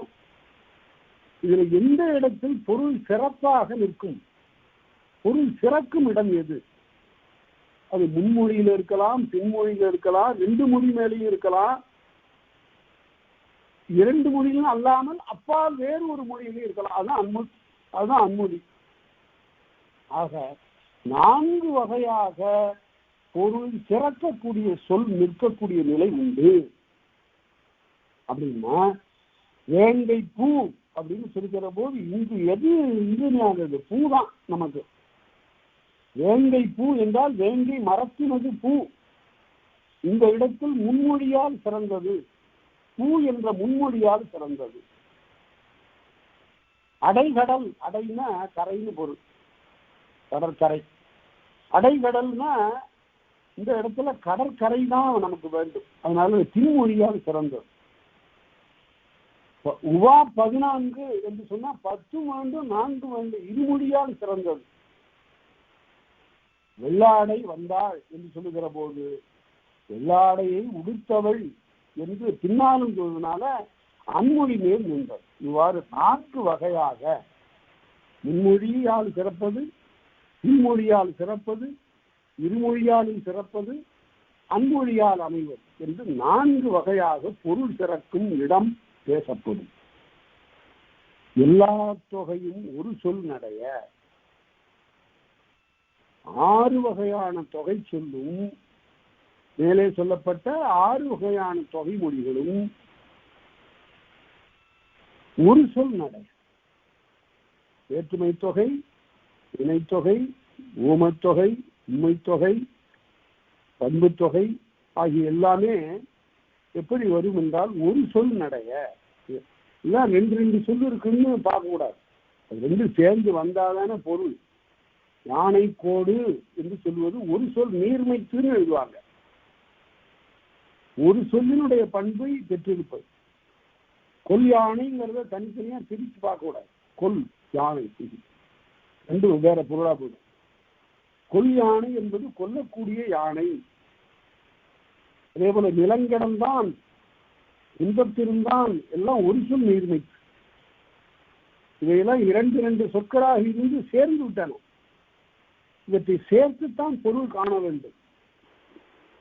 அதனால உருபெயர்க்கும் போதும் அது பயனிலை ஆகும் போதும் இவையெல்லாம் ஒரு சொல் நீர்மையாகவே நிற்கும். எப்படி? நிலங்கடந்தானை கண்டேன், துன்பத்திருந்தானை பார்த்தேன் என்று வரும். இந்த தொகை அல்லாத சொற்கள் கூட ஒரு சொல் நடையை மேற்கொள்ளும். இரும்பு பொன்னாயிற்று, யானை கோடு கூறிது இதெல்லாம் வருகிற போது தொகைச்சொல் அல்லாத சொற்கள் கூட 2-3 சொற்கள் தனித்தனியாக நின்றாலும் கூட ஒரு சொல் நீர்மை போல இருக்கும். இரும்பு பொன்னாயிற்று என்று சொல்லுகிற போது இடையில எந்த விதமான இடைவெளியும் இல்லை. இரும்பு பொன்னாயிற்று. யானை கோடு கூறியது, யானைக்கு கொம்பு கூர்மையானது. இவை உண்மையிலே இதெல்லாம் எழுவாய்த்தொடர். எழுவாய்த்தொடர்களும் கூட ஒரு சொல் நீர்மையாக இருக்கும் என்று பார்த்தோம். பிறகு உண்மை தொகைக்கு ஒரு திருத்தம் சொல்றார். கபில பரணம் என்று எழுதக்கூடாது. 2 பேர் வந்துட்டாங்கன்னா அப்புறம் 20 தானே போடணும். அதைத்தான் சொல்றாரு. உயர்கணை மருங்கின் உண்மை தொகையே உயர்கணையை குறிக்க வருகிற போது உண்மை தொகை பலர் சொல் நடைத்து பலர்க்குரிய ஈறு பெறும். கபில பரணர்னு இருக்கணும். கபில பரணர் வந்தனர். கபில பரணம்னு எழுதக்கூடாது. கபிலன் தனியா எழுதலாம், பரணன் தனியா எழுதலாம். 2 சேர்த்து கபில பரணர்னு எழுதணும். இதுவும் ஒரு சொல் நீர்மைப்பு தான். அடுத்தது பொருள் கொள்ளும் குறிப்பு. இது ஒரு அருமையான ஒரு நூற்பாடு. வாராமரபின வர கூறுதலும் எந்த மொழியில இப்படி இலக்கணம் செய்தாங்க நினைச்சு பாருங்க. வாராமரபின வர கூறுதலும் என்ன மரபின என கூறுதலும். ஊர் வந்துட்டுங்கிறான் பஸ்ல இருக்கிறவன். ஊரா வந்தது, பஸ் அங்க போச்சு, ஊர் வந்துட்டுது, அது சொல்லலாம். அப்படி வாராமரபின வர கூறுதல், வராத மரபை உடையவற்றை வந்ததாக கூறுதல் ஒரு மரபு. வாராமரபின வர கூறுதலும், அதாவது அந்த மலை இங்க வந்து கடந்ததுங்கிறான். இந்திய மலை வந்தது வந்து கிடந்தது என்று சொல்லுகிற போது மலையெல்லாம் வருவதும் இல்லை, அது கிடப்பதும் இல்லை. அதனால அவ்வாறு சொல்லுவது வாராமரபின் வரக்கூறுதலும் இன்னாமரபின் என கூறுதலும். இந்த சொல்லாதது அது சொன்னதாக சொல்லுவது. எப்படி? மழை மழை என்று பயிர் கேட்கிறது. பயிரா கேட்குது? மழை மழை என்று பயிர் கேட்கிறது. அவள் அவள் என்கிறது நெல். நெல்லு நான் குத்து சீக்கிரம் அவளாக்கு என்று சொல்லுகிறதாம். இவ்வாறு சொல்லாதவற்றை சொன்னதாக சொல்லுதலும். இப்படி சொன்னதுனால்தான் தூது வந்தது. புல்லும் மேகமும் போல்வன கண்டு சொன்னின் அவருக்கு பன்முறையானும்னு எழுதுவார் பேராசிரியர். தூது முனிவுரல்ங்கிற இடத்துல புல்லும் மேகமும் கண்டு பறவையும் மேகத்தையும் பார்த்து தூது சொல்லுங்க அப்படின்னு ரொம்ப அருமையான ஒரு பாட்டு தனிப்பாடுங்கிறதுல இருக்கு பாருங்க. ஓடாத தேடி ஒரு கூடு வருகிறது என்று கூறுங்கோ. ஓடும் மேகங்காய் ஓடுகின்ற மேகங்காய். மேகம் ஓடுதான், ஓடுகின்ற மேகங்காய். நீங்க போய் ஒரு சொல்லணும் என்னுடைய தலைவிக்கு. நான் வேகமா தான் வந்துட்டு இருக்கிறேன் இந்த தேர்ல. ஆனா எனக்கு எப்படி தெரியுது? இந்த தேர் நகரதாவே தெரியல, நிக்கிறதாவே தெரியுது. என் மனசு அவ்வளவு துடிக்குது. அதனால ஓடுகின்ற மேகங்காய் ஓடாத தேரி. இது தேர் ஓடுங்க அவனுக்கு. ஓடாத தேரி எக்ஸ்பிரஸ் வண்டியில ஏறி உட்கார்ந்தாச்சு சென்னையில. திரும்ப திரும்ப கடிகாரத்தை பார்க்கறான். வீட்டுக்கு போகும் இன்னும் 8 மணி நேரம் ஆகும். ஒவ்வொரு நிலையமா நிற்காம வேகமா போற வண்டி தான் அது. இருந்தாலும் என்ன வண்டி நிற்குதா போகுதா அப்படிங்கிறான். அதாவது இதனுடைய மன வேகத்திற்கு அது ஈடு கொடுக்கல. அதே போலதான் ஓடுகின்ற மேகங்காய் ஓடாத தேரி. அது சரி, இது சொல்லுவான், யாரும் சொல்லுவான். அடுத்தபடி சொன்னான் பாருங்க, ஓடாத தேரி ஒரு கூடு வருகிறது என்று கூறுங்கோ. உயிரே இங்க இல்லையா, வெறும் கூடுதான் இருக்கு. ஒரு கூடு வருகிறது என்று கூறுங்கோ. ஒரு கூடு வர்றதா போய் சொல்லுங்க என்னுடைய தலைவியிடம் என்று சொன்னான். அதான் இவ்வாறு சொல்லுவதுதான் வாராமரபின வரக்கூறுதலும் என்னாமரபின என கூறுதலும் அன்னவையெல்லாம் அவற்றவற்றை இயல்வான் இன்ன என்னும் குறிப்புரையாகும். இதெல்லாம் ஒரு குறிப்பு பொருளை தருவதாக அமையும் என்று சொல்லும். அடுத்தது இசை நிறை அடுக்கு 4 வரம்பாகும். இந்த பாருங்க, ஒரு சொல்ல எத்தனை தடவை அடிக்க சொல்லலாம்? நீங்க சீக்கிரம் வந்துருங்க அப்படின்னு வர்றேன் அப்படின்னு 2 தடவை சொல்லலாம், 3 தடவை கூட சொல்லலாம். இசையில இசை நிறையாக வருகிற போது 4 முறை சொல்லலாம். பாடுங்கள் பாடுங்கள் பாடுங்கள் பாடுங்கள் அப்படின்னு சொல்லலாம். பாடுகோ பாடுகோ பாடுகோ பாடுகோ 4 முறை தான் சொல்லலாம். அடுக்கு தொடர்ல பாருங்க, பாம்பு பாம்புன்னு 2 தடவை சொல்லலாம். பாம்பு பாம்பு பாம்பு பாம்பு பாம்புன்னு சொல்லக்கூடாது. இது இசை நிறையில தான் வரும். பாடுகோ பாடுகோ பாடுகோ பாடுகோ. அதே போல விரை சொல் அடுக்கே 3 வரம்பாகும். தீ தீ தீ 3 முறை சொல்லலாம். விரைந்த சொல்ல தீ பத்திச்சு அப்படின்னா தீ தீ தீ அது 3 முறை சொல்லலாம். சில சமயத்துல புலவர்களுக்கு ரொம்ப உரிமை அதிகம், கவிஞர்களுக்கு ரொம்ப உரிமை அதிகம். அன்அக்னாலஜ்டு லெஜிஸ்லேட்டர்ஸ் ஆஃப் தி வேர்ல்டு. அதனால அவங்க தனியா சட்டம் புனைந்து கொள்வார்கள், விதி சமைத்துக் கொள்வார்கள். சில சமயத்துல விதிகளால அவங்களால கட்டுப்படுத்த முடியாது. பாரதியார் பாடுகிறார், பாதக பாதக பாதக கொடும் பாதகர்னா 4 முறை சொல்லிட்டாங்க. அதை அப்படி சொல்லாமான்னு சொல்லக்கூடாதுதான், இலக்கணம் தான். பாதகர் பாதகர்னு சொல்லு, பாதக பாதகர்னு சொல்லுங்க. ஒரு பாதக பாதக பாதக கொடும் பாதகர் அப்படின்னாரு. 4 முறை சொல்றார். அது உரிமை, செய்யுள் செய்யக்கூடியவனுடைய உரிமை. அதே போல விரை சொல்லை வா வா வா அப்படின்னு 3 முறை சொல்லலாம். தீ தீ தீ தீ அப்படின்னு 3 முறை சொல்லலாம். அடுத்தது வினாவோடு வருகின்ற அசைநிலை அடுக்கு. கண்டீர் என்றா, உண்டீர் என்றா, சென்றது என்றா, போயிற்று என்றா, அந்தி அனைத்தும் இந்த 4ம் வினாவோடு சிவனி நின்றபடி அசைக்கும் கிளவி என்ப.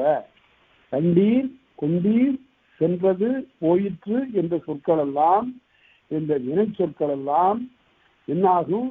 வினாவோடு பொருந்தி நிற்கும் போது அசைநிலை அடுக்காகி வரும். கண்டீரே கண்டீரேன்னு வரும். பார்த்தீரையா பார்த்தீரையா, பார்த்தீர்ல பார்த்தீர்ல என்று வரும். சென்றதே சென்றதே இந்த ஏக்கத்துல சொல்லுகிறான், என்னுடைய உயிர் சென்றதே சென்றதே. அதே போல போனதே போனதே, மனம் போனதே போனதேங்கிறான். இவ்வாறு இந்த சொற்கள் வினை சொற்கள் அடுக்கி அசை நிலையாக அடுக்கி வரும் என்று சொல்லு. அடுத்தது கேட்டை என்றா, நின்றை என்றா, சாத்தை என்றா, கண்டை என்றா, அன்றி அனைத்தும் முன்னிலை அல்வழி, முன்னிலையாக சொல்லாத இடத்தில், கேட்டா இல்ல அப்படின்னு சொல்லாத இடத்துல கேட்டை என்றா, நின்றை என்றா, சாத்தை என்றா, கண்டை என்றா, முன்னிலை அல்லாத இடத்தில் முன்னுறக் கிளந்த இயல்பாகுமே. இவையும் அடுக்கியும் அடுக்காமலும் வரும். எப்படி வரும்? கேட்டையோ கேட்டையோ கேட்டையோ என்று அடுக்கி வரும்.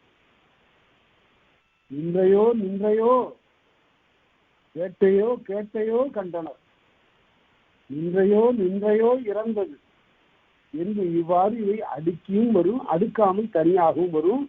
இது முன்னிலை சொற்களாக வாராத இடத்து முன்னாடி இருக்கிறவனை பார்த்து சொல்லுவதல்ல. கேட்டையோ கேட்டையோ கண்டனர்னு படற்கையில வருது. எப்படி? நின்றையோ நின்றையோ இறந்தது. இந்த இடத்துல இந்த கேட்டையோ நின்றையோ என்பன எல்லாம் முன்னால் இருப்பவருக்கு சொல்லப்படாமல் படற்கை உணர்த்துமாறு வருவனவாக அமையும். சரி, அடுத்தபடி வினைமுற்றினுடைய வகையை சொல்றார். இறப்பு, நிகழ்வு, எதிர்வு, 3 காலம் பற்றி வினைமுற்று வரும். எப்படி வரும்? உண்டேன் இறந்த காலம், உண்டேன் எதிர்காலம், உண்கிறேன் நிகழ்காலம். இந்த 3 சிறப்புடை மரபின் அந்த முக்காலமும் அது தன்மை, முன்னிலை, படற்கை இன்னும் 3 இடத்தால் வரும். எப்படி வரும்? உண்டேன் தன்மை, உண்பாய் முன்னிலை, உண்பார் படற்கை. இவ்வாறு 3 இடத்திலும் வினையிலும் குறிப்பிலும் வரும். கரியன் செய்யன் என்று வரும். அது குறிப்பாக வருவது. பெருநிலையாக வருவது உண்டான் என்று வரும். இவ்வாறு பார்த்தா 6 வகையாக வரும். 18 எடுத்துக்காட்டுகளை சொல்லுவோம். இறப்பு, நிகழ்வு, எதிர்வுக்கு பாருங்க. உண்டேன் அது குறிப்பா வந்தா கரியேன், உண்டாய், கரியாய், உண்டான், கரியை என்று 6 வகையாக வரும். இறப்பு, நிகழ்வு, எதிர்வு என்ற 3 காலத்திற்கும் தன்மை, முன்னிலை, படர்க்கை ஆகிய 3 இடத்திற்கும் வினையாகவும், அதாவது பெருநிலை வினையாகவும் குறிப்பு வினையாகவும் வினைமுற்றுக்கள் வரும் என்று காட்டும். வினைமுற்றுக்கள் குறிப்பு, அவன் கரியன் போது குறிப்பு வினைமுற்று, அவன் வந்தான் போது பெருநிலை வினைமுற்று. ரெண்டுக்கு என்ன வேறுபாடு? அங்கே பார்த்தோம். நம்ம வினையிலே பார்த்தோம். பெருநிலை வினைமுற்று என்பது காலம் காட்டுவது, குறிப்பு வினைமுற்று என்பது எல்லாரும் சொல்றாங்க காலத்தை குறிப்பாக காட்டுவது என்பது. அது காலத்தை குறிப்பாக காட்டுவதுன்னு சொல்லக்கூடாது. அது பெயர் பயனிலைன்னு சொல்லணும். அதுல பெயர் தன்மை இருக்கும், பயனிலை நிற்கக்கூடிய இடத்துல நிற்கும். அதான் பெயர் பயனிலை. அவன் கரியன்னு சொன்னா அங்க ஒன்றும் காலம் இல்லை. அதெல்லாம் எழுதினாங்க, நேற்று கரியன், இன்று கரியன், நாளை கரியன், அதெல்லாம் இல்லை. அவன் கரியன்னு சொன்னா அவன் எழுவாய். கரியன்கிறது பயனிலை, அது பெயர் பயனிலை. அதனால இது பெயரா இருந்தது, இப்ப பயனிலையா வந்திருக்கு. கரியன் வந்தான்னு சொல்லும் போது அது எழுவாய். இந்த இடத்துல அவன் கரியன்னு சொல்லுகிற போது அது குறிப்பு வினைமுற்று. அதனால அது பெயரும் பண்பும் உடையது. ஒரு பண்பு பெயர், அந்த பண்பு பெயரும் அதற்கு பிறகு அது வினைமுற்று இருக்க வேண்டிய இடத்துல வந்து உட்கார்ந்துருக்கு. அதுதான் பெயர் பயனிலைங்கிறத அதை சொல்லுவோம். அடுத்தது முற்றியல் மொழி. இறப்பு, எதிர்வு, நிகழ்வு என்ற காலம் 3, தன்மை, முன்னிலை, படர்க்கை என்று இடம் 3, உயர்வினை, அகரிணை, விரவு வினை என்று திணை 3, இந்த 3ம் சேர்ந்து தெரிநிலை, குறிப்பு என்ற 2 நிலைகளில் வரும். ஆக 6 வகைப்படும் என்று காட்டினார். அடுத்தது எவ்வையின் நிலையும் அவ்வியல் நிலையும் முற்கூறியவாறன்று வேறு எவ்வகையாகவும் வரும் வினை சொற்கள் எல்லாம் முற்று வகையில் அடங்கும் அப்படின்னு சொன்னார். எவ்வையின் நிலையும் அவ்வியல் நிலையும்ங்கிறது 100. மேலே சொன்னபடி அல்லாமல் வேறு எப்படியும் வரக்கூடிய வினை சொற்கள் எல்லாம் முற்று வகையிலே அடக்கப்படும். அது எப்படி வேறு எப்படி வருவது? அவன் யார், அவன் எவன், இது வேறு, அது உண்டு, இது இல்லை என்று இப்படி வருகின்றதெல்லாம் வினைமுற்றுக்கள் தான். இவையெல்லாம் மேலே சொன்னவாறு அவ்வியல் நிலையும் அதே முற்று வினையாக அது கொள்ளப்படும். யார் என்பது முற்று வினைமுற்று தான். அதுவும் எவன் என்பது அதுவும் வினைமுற்று தான். வேறு இல்லை உண்டு என்பதும் வினைமுற்று தான். இதுல ஒரு வசதிக்காக இந்த வேறு இல்லை உண்டெல்லாம் பயன்படுத்தப்பட்டன. முதல்ல அவன் வந்தான், இவன் உண்டான், யானை நின்றது, யானை உண்டது இதெல்லாம் சொல்லி அதாவது அந்தந்த வினைக்கு பொருளுக்கு தகுந்த உயர்வினை அகிரணைக்கு தகுந்தாற் போல வினையை சொல்லி கொண்டிருந்தோம். நன்னூலார் காலத்துல என்னாச்சுன்னு கேட்டா வேறு இல்லை உண்டு ஐம்பால் மூவிடத்தனன்னு எல்லாத்தையும் சொல்லலாம். இந்த வேறு இல்லை உண்டு என்பதனை கொண்டு எல்லாவற்றையும் சொல்லலாம். அவன் வேறு, நான் வேறு, அவள் வேறு, அது வேறு, அவை வேறு, எல்லாத்துக்கும் போடு வேறு. இங்கு அப்படி சொல்றதில்லை. அவன் வேறானவன், அவள் வேறானவள், அது வேறானது, அவை வேறானவை அப்படின்னு சொல்ல வேண்டிய இலக்கணத்தை பிற்காலத்துல அவன் வேறு, அவள் வேறு, அது வேறு, அவை வேறு இப்படி ஐம்பாலுக்கு சொல்லியாச்சு. அதே போல மூவிடத்துக்கும் வரும். அதனால அப்படியெல்லாம் சொன்னாலும் கூட அவையெல்லாம் வினைமுற்றுக்களே. யாருங்கிறது பெயர் மனதில் இருக்குங்கிறத சொல்லக்கூடாது, வினைமுற்றுதான். எவன் என்பதும் வினைமுற்றுதான். இந்த இடத்துல அவைதான் தத்தம் கிளவி அடுக்கின வரினும் எத்திரத்தாலும் பெயர் முடிவினவே. அவற்றையெல்லாம் அடுக்கி சொல்லுகின்ற காலத்தில் வினைமுற்று பலவாக அடுக்கி வந்தாலும் கூட ஒரு பெயர் முடிவு கொள்ளும். அடுக்கி வருவீங்க வினைமுற்றா அடுக்குங்க. ஓடினான், ஆடினான், பாடினான் ராமன் ஒரு பெயர்ல தான் முடியும். ஓடினான் ராமன், பாடினான் வேலன், ஆடினான் நான்முகன் என்றெல்லாம் வெவ்வேறு பெயர்களை பெறுவது இல்லை. அது தனி. அப்படி சொன்னா 3 தனித்தொடர். 3 பல வினைமுற்றுக்கு ஒரு பொருளை குறித்து வருகின்ற காலத்தில் அவை ஒரு பெயரை பெறும். அடுக்கின வரியும் ஒரு பெயர் முடிவை பெறும். ஓடினன், பாடினன், வீழ்ந்தனன், கீரன். அதே போல எக்கமாக இருக்கிற போது கீரன், ஓடி, ஆடி, பாடி, வீழ்ந்தான் என்று வரும். அதை முன்னாடியே பார்த்தோம். வினைத்தங்கள் அடுக்கி ஒரு வினைமுற்றை கொள்ளும். அதுபோல வினைமுற்றுக்கள் அடுக்கி வந்து ஒரு பெயரை கொள்ளும். அதுதான் இலக்கணம் என்று பார்த்தோம். 429 வரையில பார்த்திருக்கிறோம். நினைவிலே கொள்ளுங்கள். அடுத்த வகுப்புல தொடர்ந்து பார்ப்போம். நன்றி, வணக்கம்.